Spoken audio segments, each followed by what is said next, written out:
Presiden terpilih Prabowo Subianto menyebut pihak yang tak mau diajak bekerja sama di pemerintahannya supaya tidak mengganggu. Siapa yang dimaksud Prabowo, lalu benarkah untuk partai politik yang berada di oposisi? Kita bahas sore hari ini bersama dengan Guru Besar Komunikasi Politik Universitas Nasional, ada Profesor Lely Aryani. Selamat sore, Prof. Lely, apa Selamat sore, kabar? baik Dok, alhamdulillah Oke. sehat. Prof. Lely, dari pernyataan Pak Prabowo semalam, apa yang bisa Prof. Lely baca? Ya, pertama tidak ada pesan komunikasi politik yang hampa makna. Artinya setiap pesan komunikasi politik itu pasti punya makna. Tapi siapa yang memberikan makna terhadap pesan itu adalah pada penerima pesan. Jadi bukan pada pemberi pesan. Nah, maknanya dengan sangat mudah dimaknai kepada siapa, ditujukan kepada objek tertentu, bisa seseorang, bisa sekelompok orang, bisa organisasi, bisa partai politik. Tapi karena konteksnya adalah pada dinamika bagaimana Pak Prabowo nanti membangun kabinetnya, tentu kita berpikir mengarahkan asumsinya, maknanya pada kelompok yang nanti akan menjadi kelompok oposisi. Gitu. Jadi Anda membaca ini ditujukan untuk oposisi ya, kalau nggak mau diajak kerjasama jangan ganggu gitu ya? Ya, kebetulan tadi sebelum ini saya juga menjadi narsum di sebuah media lain, bahkan itu interaktif ya. Jadi artinya bahkan banyak yang berkomentar nih, Maidop, wah Pak Prabowo udah keluar nih sifat aslinya katanya Mhm. gitu. Jadi udah mulai ngancam nih, udah mulai segala macem tuh gitu kan.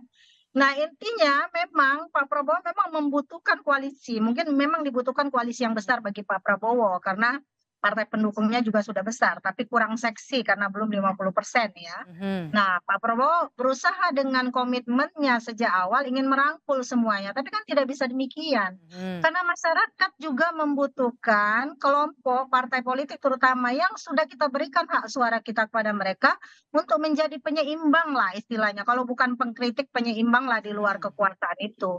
Artinya apakah dengan mereka berada di luar kekuasaan mereka diasumsikan akan mengganggu? Saya kira tidak. Karena mereka juga akan bertaruh ya, mereka-mereka yang berada di luar pemerintahan pasti akan bertaruh kepada pemilihnya sendiri jika apa yang mereka akan sampaikan itu adalah sebuah kenyinyiran misalnya, bukan Mhm. kritik yang bersifat konstruksi yang bisa Mhm. membuat pemerintah berubah melakukan berbagai program yang dijanjikan dalam kampanyenya, masyarakat juga kan akan menilai. Jadi Mhm. istilah mengganggu itu sendiri juga mengganggu dalam konotasi pesan-pesan komunikasi politik yang Pak Prabowo sampaikan ini. Mhm. Jadi Mhm. istilah mengganggu itu loh yang agak agak mungkin Pak Prabowo bisa menarasikan kalimat lain karena beliau kan belum juga dilantik istilahnya kan, Ya, oke. tapi seolah-olah ingin, show oppose dengan kekuasaannya. Mhm. Mhm. Mhm. Oke, menarik ya karena kita Prof. Lely terganggu dengan diksi mengganggunya ini ya. Harusnya Iya, lebih karena kan memang pemerintahan apakah ini bisa kita baca sebagai ini kan tadi disebut juga belum dilantik tapi sudah meminta orang-orang yang berada di luar pemerintah nanti yang ada di posisi oposisi ini tidak boleh mengganggu. Padahal kan sebenarnya kan kalau untuk check and balance perlu juga kritik juga dari luar ya begitu? iya, ini yang difungsikan harusnya apalagi di parlemen. Parlemen itu kan mempunyai 3 fungsi pekerjaan teman-teman kita di parlemen itu nanti, fungsi legislasi, fungsi anggaran, dan fungsi controlling. Nah, pada fungsi controlling itulah entah dia berkoalisi, entah dia sebagai partai yang berada di luar pemerintahan, karena istilah oposisi sebenarnya tidak ada dalam undang-undang kita ya. Ya, katakanlah untuk memudahkan saja, entah dia beroposisi, mereka sebetulnya membutuhkan juga kecermatan berpikir yang bisa dikemukakan sebagai wakil rakyat. Jadi bukan menjadi yes man di parlemen ketika misalnya program-program itu tidak menyasar pada kepentingan banyak.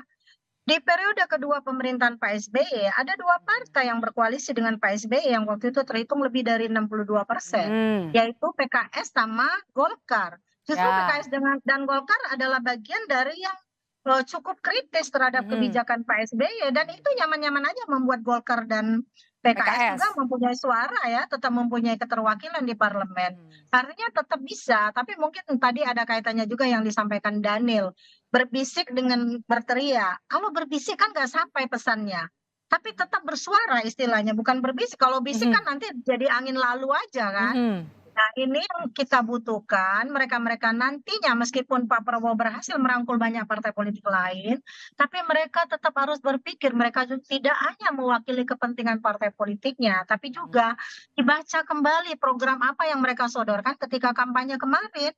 Karena ini bukan pekerjaan mudah, dari banyak yang membisikkan, ingin mengatakan, kita tidak hanya butuh makan siang, tapi kita butuh pekerjaan. Oke. Karena misalnya dengan pekerjaan itu kita bisa makan pagi, makan siang, dan makan malam kan gitu.